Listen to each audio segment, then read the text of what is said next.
우리 지난 주일에 세례 입교식이 있어서 갈라디아서 강해를 잠시 멈췄는데요.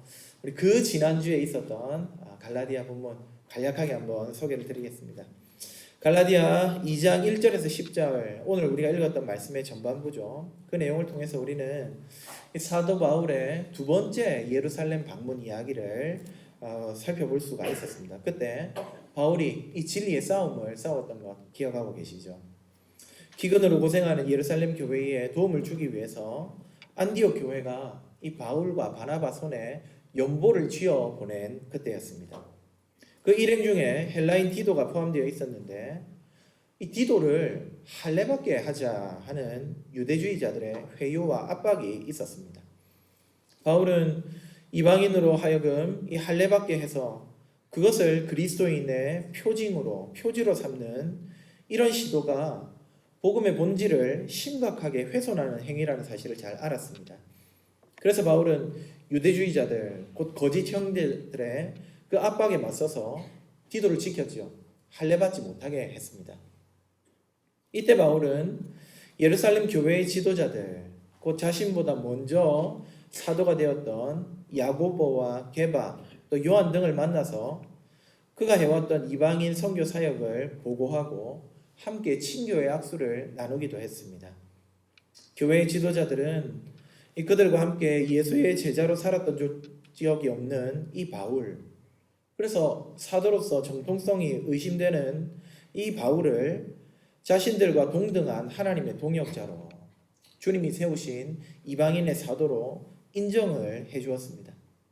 예수님 안에서 이 이방인의 사도 바울과 유대인의 사도들이 손을 잡은 이 사건, 하나님의 나라는 모든 인류, 온 세상으로 확장되어 나가야 하는 그런 공동체임을 천명하는 순간이었습니다.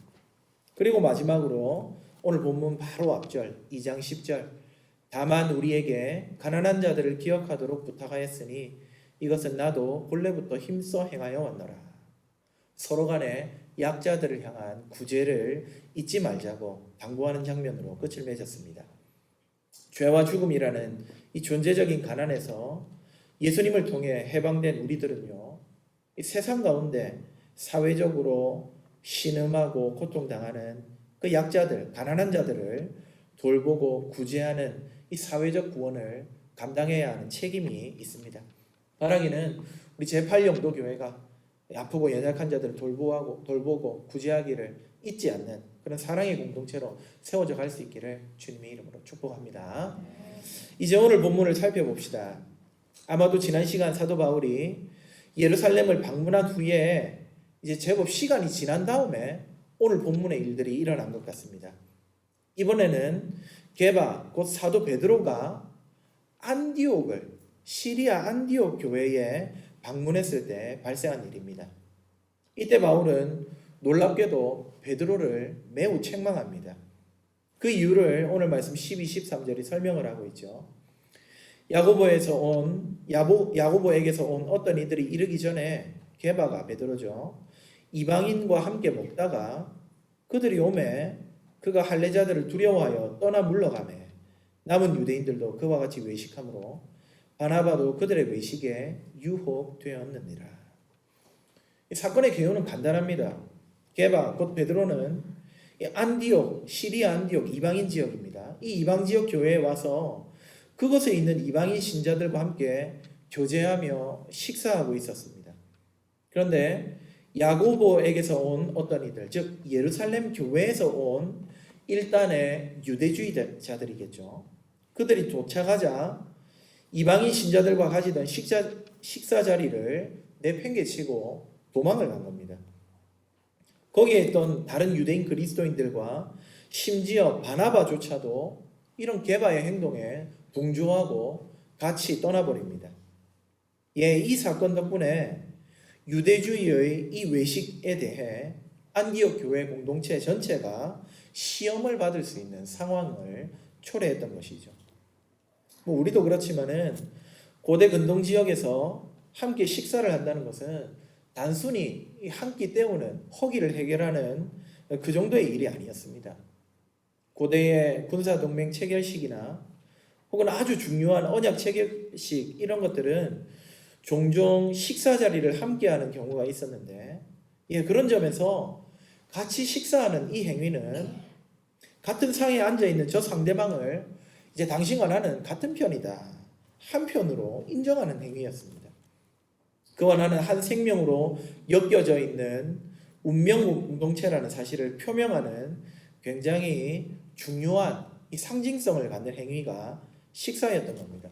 그래서 누가복음에 보면 우리 구주 예수님이 죄인들과 식사하는 자리를 굉장히 강조하고 기록하고 있습니다. 그들과 하나가 되시고 그들의 편이 되신다는 메시지를 주고 있는 것이죠. 자, 그러니 게바가 안디옥에 와서 이방인 신자들과 함께 식사를 나눈 것은 그가 이 이방인들을 있는 그대로 그리스도 안에서 나와 동일한 신앙을 지닌 형제 자매로, 한편으로, 한 공동체로 인정했다는 굉장히 상징성이 있는 행위였던 것입니다. 그런데 유대주의자들, 곧 할례와 음식법과 안식일의 엄격한 준수를 신앙의 기준으로 삼는 그런 사람들이 이 안디옥 교회에 도착하자 게바는 그들과의 마찰을 두려워한 나머지 자리를 피해버린 것이죠. 결국 유대인이나 이방인 신자나 다 같은 신앙을 지닌 오직 예수 그리스도를 믿는 믿음 안에서 하나의 공동체라는 고백을 이 교회의 지도자인 베드로가 스스로 부정한 것으로 해석할 수 있는 여지를 주고 만 것입니다. 어쩌면 불필요한 마찰을 피하기 위한 선택이었을 수도 있겠습니다. 하지만 당시 안디옥 교회의 이방인 신자들이 받았을 충격과 상처는 그야말로 엄청난 것이었을 것입니다. 자기들이 믿고 따르는 이 교회의 교사이자 사도인 베드로가 이방인 신자인 자기들과의 관계를 단절하는 것과 다를 바 없는 행동을 저지르고 있기 때문입니다. 게다가 이방에 세워진 이 안디옥 교회의 지도자인 바나바마저 게바의 그런 행동을 따라갔으니 여러분, 이 안디옥 교회의 이방인 신자들이 받았을 충격이 예상이 가십니까? 자기들은 마치 유대인 신자들보다 하등한 존재로, 그들과는 식사해서는 안 되는 존재로, 구약율법이 정죄하는 대로 여전히 부정한 자로 남아있는 것처럼 보였을 것입니다. 최초의 선교적 교회였던 안디옥 교회가 이 게바의 경솔하고 위선적인 행동 한 번에 갈라지고 무너질 위기에 처했던 겁니다. 사도 바울은 이런 게바의 행동을 두고 볼 수가 없습니다. 그의 행동을 가리켜 외식이라고 오늘 말씀에 표현합니다. 외식 혹은 위선이라고 번역할 수도 있는 이 단어는요, 우리가 잘 아는 것처럼 복음서에서 예수님이 가장 심하게 신랄하게 비판했던 바리새인 또 서기관들이 저질렀던 그런 죄악입니다.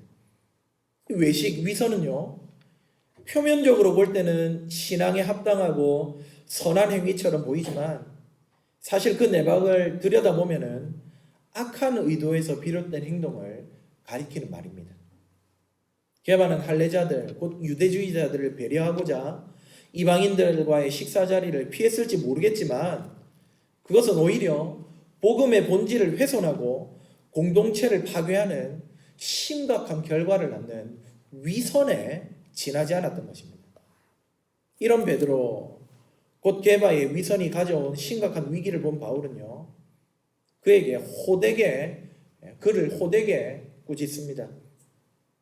우리가 배운 바는 보통 교회 안에 갈등이 발생하면은요, 어떻게 합니까? 가급적 개인적으로 대면에 권면하고 또 혹은 책망하고 그렇게 일이 좀 조용조용 해결이 될 수 있도록 하는 것, 이것이 우리에게 익숙한 방법입니다. 사적인 갈등의 경우에는 이러한 방법이 정말 큰 분란을 사전에 막고 선한 결과를 낼 수 있는 좋은 방법입니다. 하지만 오늘 게바가 저지른 실책은 절대 바울하고 게바 둘이서 조용히 만나 책망하고 넘어가야 되는 그런 사안이 아니었습니다. 유대인과 이방인 모두가 모여있는 공식적인 자리에서 이루어져야만 했습니다. 그렇게 책망해야 된다, 이 말입니다. 그래서 본문 14절에 바울은 모든 자 앞에서 게바를 책망했다고 기록합니다. 게바와 바나바의 실책으로 자칫 깨어질 위기에 있던 유대인과 이 이방인의 연합을, 이 복음의 공교회성을 지키기 위해서 바울은 자기보다 한참 선배인, 또 당시 가장 높은 권위를 지니고 있던 사도 게바를 모든 신자 앞에서 공식적으로 책망했던 것입니다. 말씀드린 대로 사도 바울은 게바의 위선적인 행위를 가열차게 비난합니다.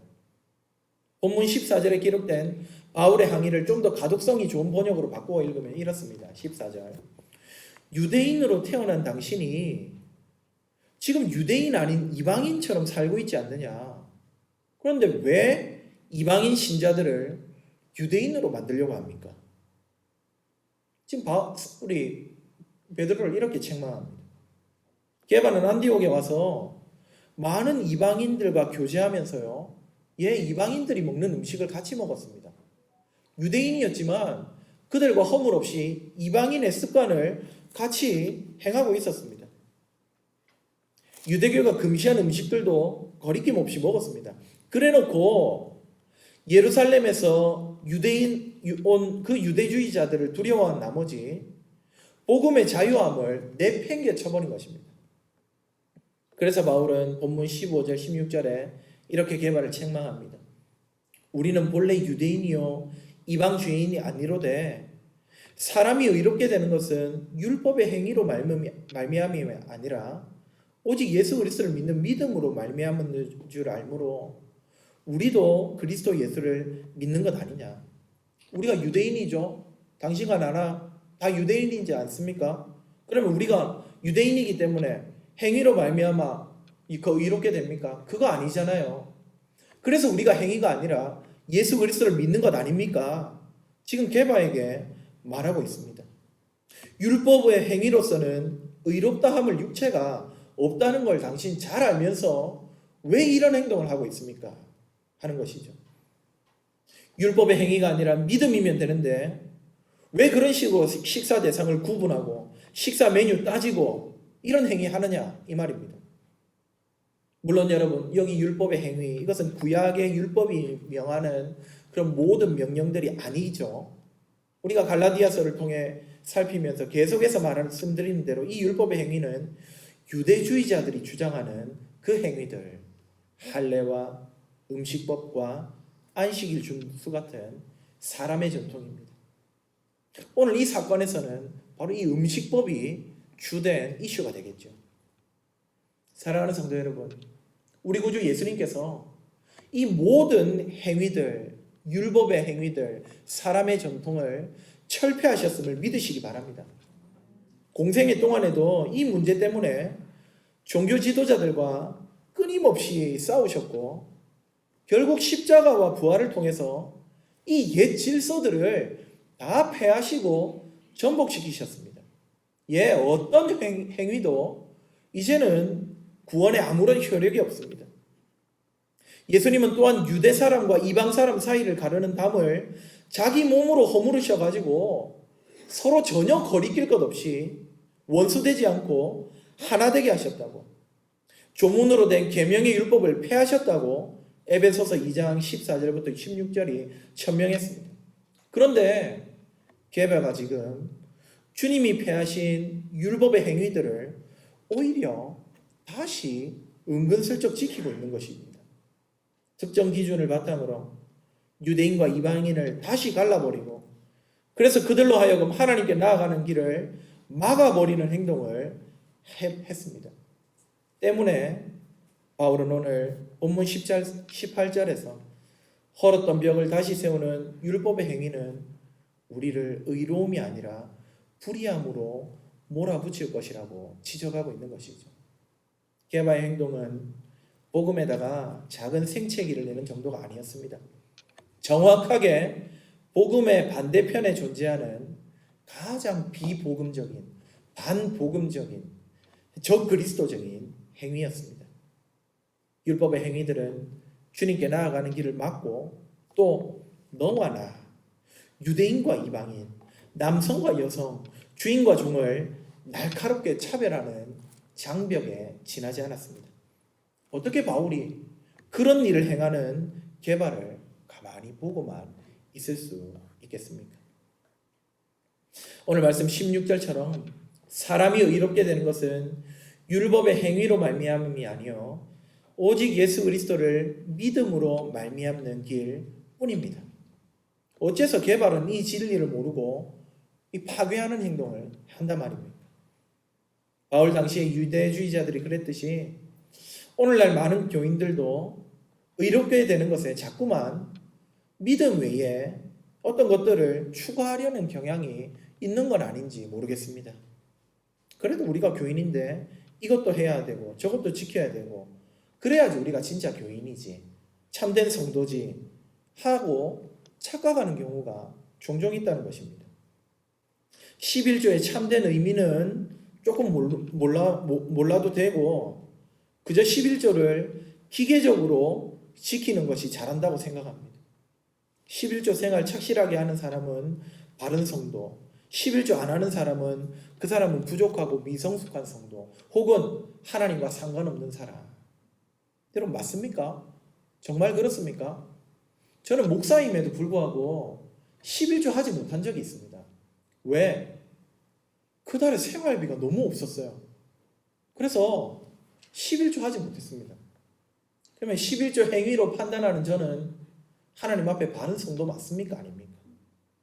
여러분 얼핏 보면 아주 합당해 보이는 모습, 헌신들, 정말 하나님의 백성으로서 응당 지켜야 할 것처럼 보이는 그 모든 기준들, 여러분들 그것들마저도 그것 자체가 우리를 하나님의 백성으로 구원받은 백성으로 규정짓지 않는다는 사실을 반드시 기억하시기를 주님의 이름으로 축복합니다. 11조와 이런저런 봉사와 직분과 주일 성수와 너무나 당연해 보이는 바로 그런 것들이 오래전 과거에는 할례였고 음식법이었고 엄격한 안식일 준수 곧 율법의 행위였다는 말씀이죠. 결코 그런 것들을 믿음의 기준으로 구원의 조건으로 삼아서는 안 될 것입니다. 20절을 보십시오. 아주 유명한 구절이죠. 내가 그리스도와 함께 십자가에 못 박혔나니 그런즉 이제는 내가 사는 것이 아니요 오직 내 안에 그리스도께서 사시는 것이라. 이제 내가 육체 가운데 사는 것은 나를 사랑하사 나를 위하여 자기 자신을 버리신 하나님의 아들을 믿는 믿음 안에서 사는 것이라. 여러분 우리는 달리 사는 사람이 아닙니다. 우리 생명 달리 주어진 것 아닙니다. 예수님을 믿는 믿음 안에서만 오직 생명과 삶이 있다는 사실을 기억하시기 바랍니다. 율법의 행위, 전통, 의식 따위는 우리에게 아무런 소용이 없습니다. 생명은 오직 예수 그리스도를 믿는 믿음 안에서만 저와 여러분에게 주어집니다. 동시에 어떤 행위도 공동체를 구별짓고 갈라서게 만들어서는 안 됩니다.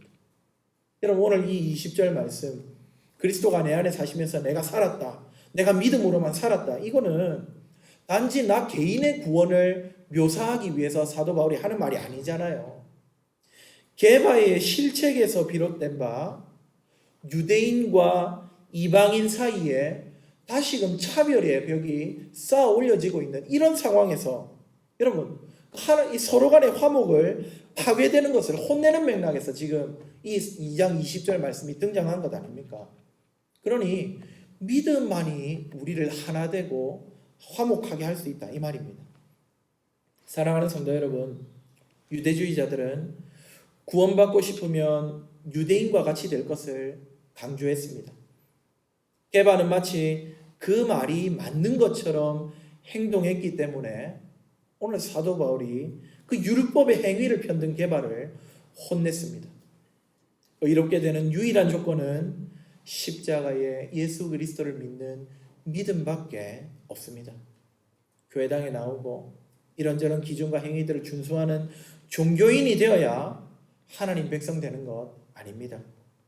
예수님을 믿는 믿음, 오직 그리스도인이 될 때 하나님의 의롭다 하심을 받을 수 있습니다.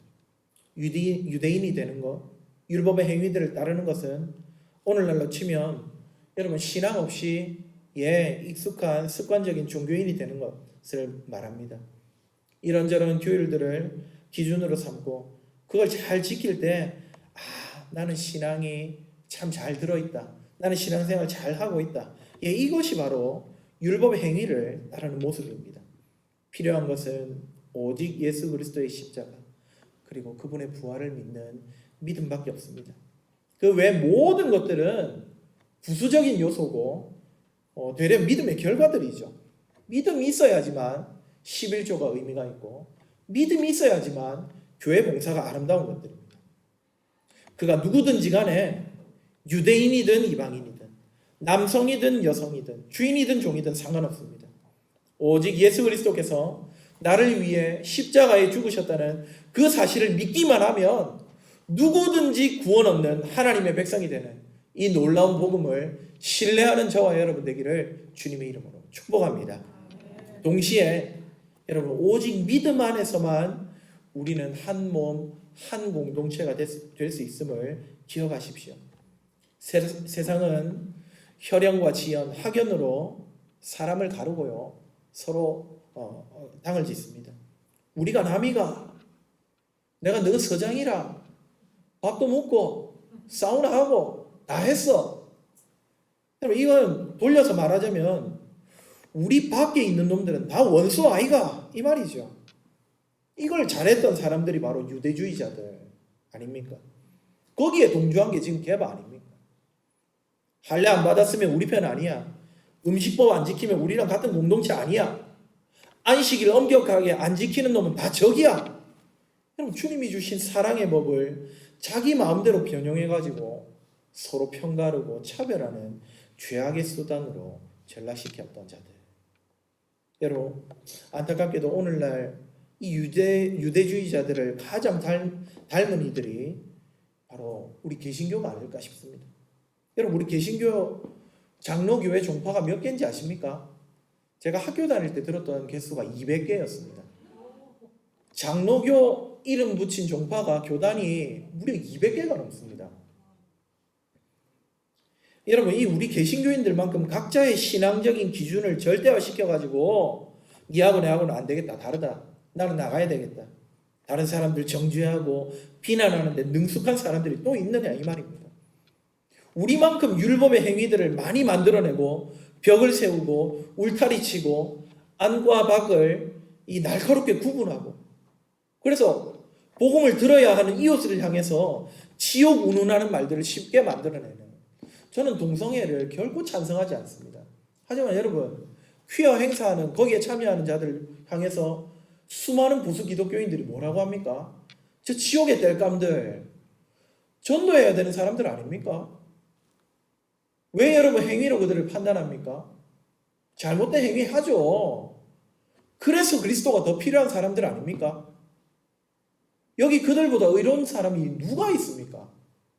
왜 행위로 사람을 판단합니까?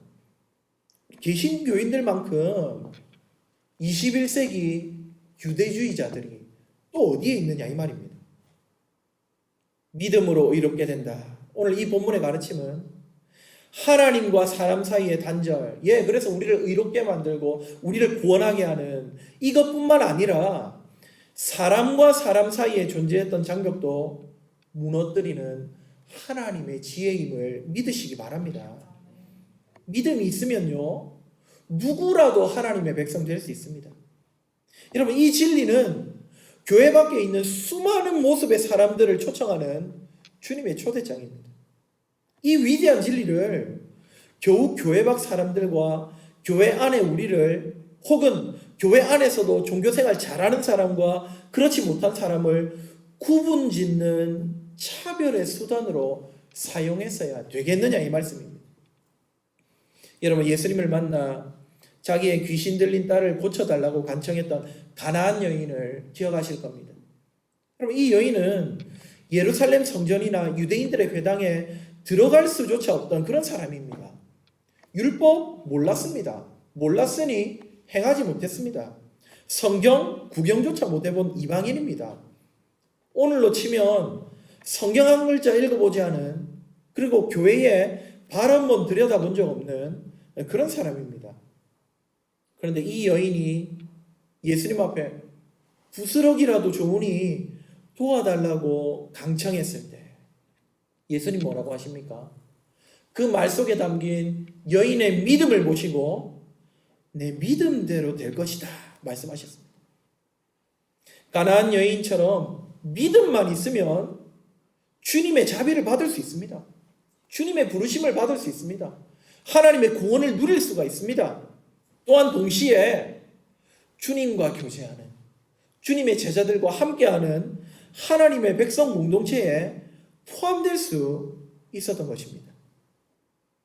우리 역시 이 은혜로 의롭게 되었고 하나님의 백성이 되었다는 사실을 기억하시기 바랍니다.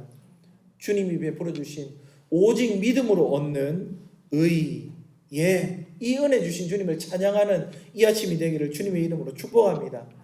나아가 그 놀라운 사랑 안에서 우리 사이에 존재하는 모든 차별, 미움의 장벽들이 허물어지기를 소망합니다. 그 무엇도, 어떤 행위도 믿음으로 하나 된 우리를 판단하거나 정죄하거나 평가할 수 없습니다.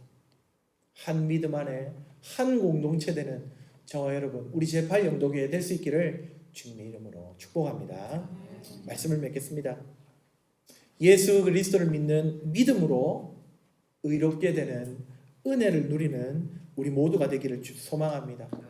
나아가 믿음으로 의롭다 하신 이 하나님의 사랑에 감격하면서 같은 믿음을 지닌 우리 지체들, 우리 교회 교우들, 성도들, 또 눈을 넓혀 우리 주변의 이웃들, 나아가 온 피조 세계를 담대하게 포용하는 그러한 믿음의 공동체, 복음의 공동체, 우리 제8영도교회가 될 수 있기를 주님의 이름으로 축복합니다.